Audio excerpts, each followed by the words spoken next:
Hai semuanya, ketemu lagi bareng Mihu di sini. Oh iya, kali ini Mihu akan membawakan alur cerita dari film Donghua yang berjudul Battle Through the Heaven. Mihu mengingatkan sekali lagi ya bahwa konten ini full spoiler.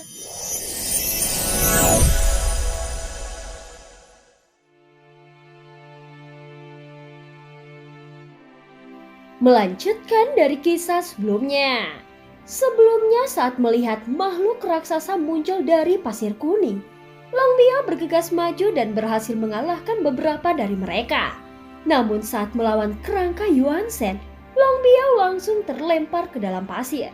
Sementara itu Xiaoyan masih terus mendengar bisikan-bisikan aneh dan mulai menyerang kerangka Yuan Shen itu. Saat konfrontasi masih terjadi, tiba-tiba dia dikagetkan dengan kemunculan beberapa kerangka Yuan Shen yang telah mengelilingi mereka. "Katakan padaku, kenapa kau tidak mau menyelamatkan kami?" Ucap suara rendah itu terdengar seperti guntur. Kerangka para klan Yuan Shen itu terus meraung di sekitar mereka. Saat ini tidak hanya Xiaoyan yang bisa mendengar suara ini. Zhonggu dan yang lainnya juga bisa mendengarnya. Hanya saja mereka tidak memahaminya dan tidak yakin dengan apa yang terjadi. Xiaoyan tahu bahwa saat ini nenek moyang para klan Yuan Shen ini bukanlah orang yang baik. Namun aura yang mereka keluarkan tidak hanya aneh. Ada juga perasaan yang membuat darah Xiaoyan berdebar dengan kencang. Meski dia tidak memiliki garis keturunan Yuan Shen, namun di tulangnya masih ada sumsum Yuan Shen. Tentu saja menurut Xiaoyan, itu baik untuknya, dan avatar Yuan Shen sangat bermanfaat selama perjalanannya. Xiaoyan juga masih belum tahu apakah tempat ini nyata atau tidak. Bahkan jika ini benar ilusi, maka dia harus tetap mengambil keberuntungan yang seharusnya dia ambil. Tidak peduli apakah itu nyata atau ilusi, bagaimanapun cepat atau lambat dia akan segera mengetahuinya. Pada saat ini kerangka Yuan Shen ini memancarkan tekanan yang kuat, sehingga jantung Zhonggu dan yang lainnya berdetak lebih cepat. Di bawah tekanan ini mereka seperti melihat nenek moyang mereka. Xiaoyan juga tidak bisa mengendalikan tubuhnya yang membengkak. Dengan cepat sosoknya tumbuh ratusan kaki hingga ribuan kaki. Dan seketika Xiaoyan segera menjadi sebesar kerangka Yuan Shen ini. Bahkan itu lebih besar sedikit dari mereka. Setelah menyerap darah bangsawan Yuan Shen milik Cimi, tubuh avatar Yuan Shen Xiaoyan telah menjadi garis keturunan inti dari klan Yuan Shen. Kalau begitu, mari kita pinjam kekuatan semua leluhur ini dan biarkan tubuh avatar Yuan Shen meningkat selangkah lagi. Ucap Xiaoyan bergumam pelan dengan tatapan mata yang dingin. Mengenai kerangka Yuan Shen ini, dia tidak berpikir untuk berbelas kasihan. Di mata Xiaoyan, yang sebenarnya membuatnya takut bukanlah kerangka Yuan Shen ini. Tetapi Xiaoyan sedang berpikir mengapa para klan Yuan Shen ini mati di sini. Pada saat ini sejauh mata memandang sudah ada 8 kerangka Yuan Shen. Klan Yuan Shen telah membuktikan kekuatan di 9 dunia. Dengan kekuatannya yang kuat, mereka dapat menerobos dengan segala cara.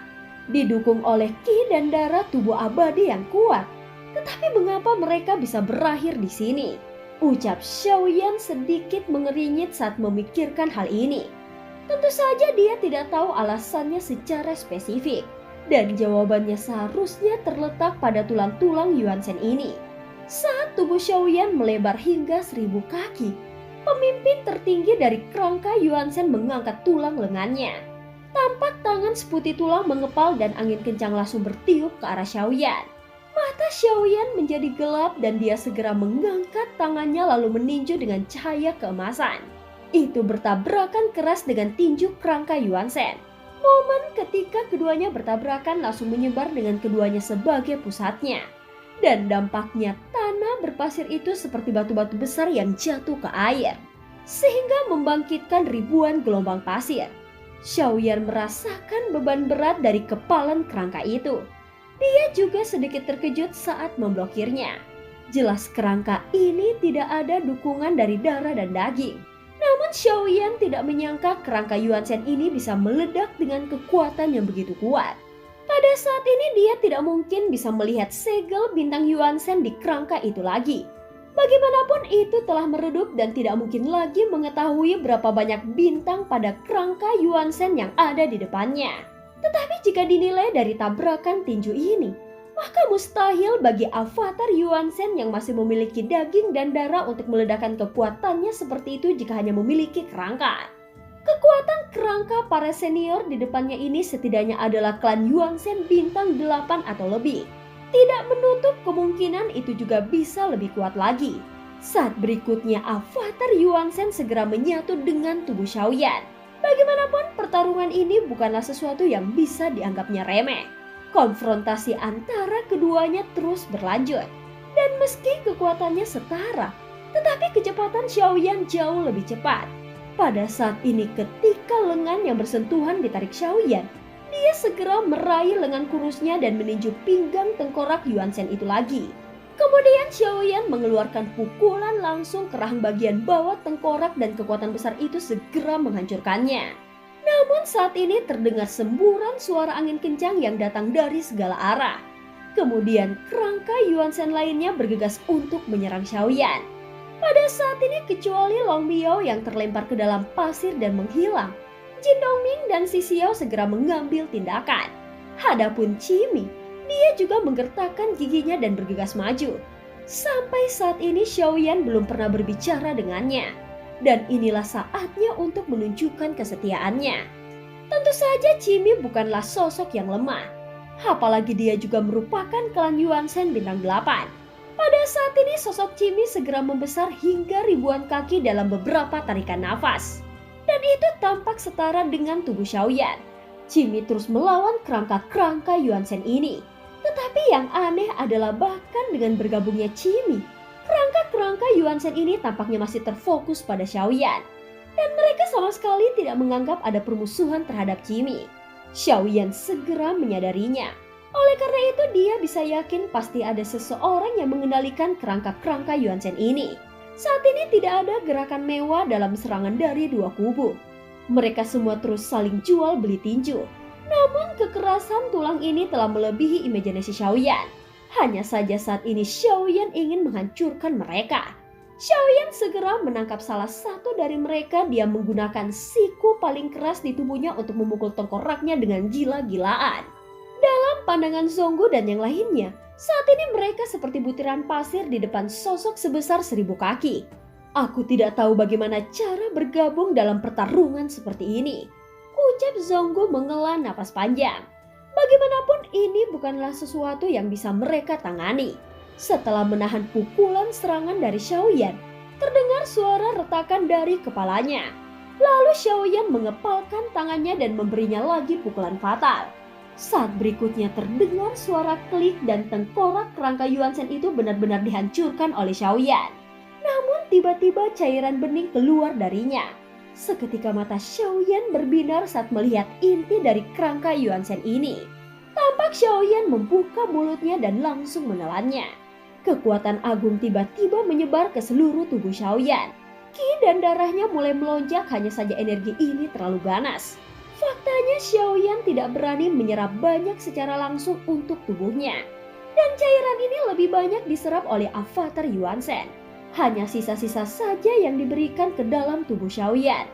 Walaupun demikian, tubuh Xiaoyan juga merasakan beban yang sangat besar. Jika ada lebih banyak esensi, sepertinya tubuhnya tidak akan mampu menahan bahaya ledakan tubuh.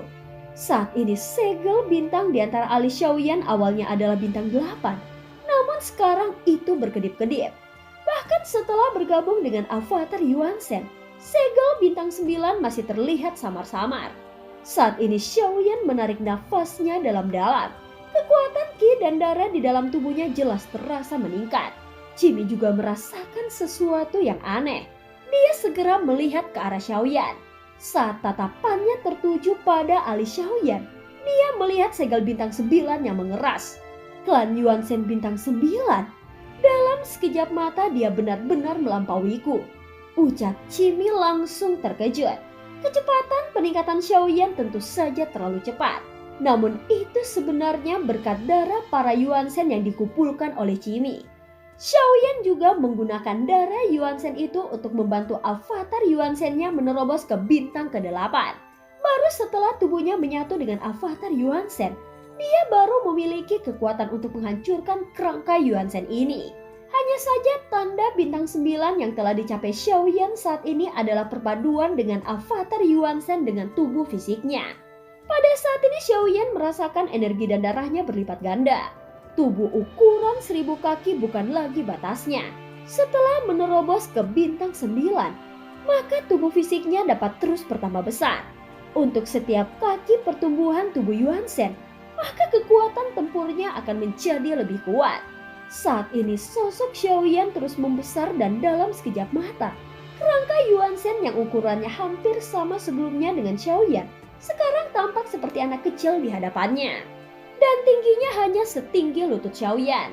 Bahkan Jimmy harus mengangkat kepalanya untuk melihat Xiaoyan yang lebih besar. Kali ini Xiaoyan meninju lagi ke arah kerangka Yuan Shen.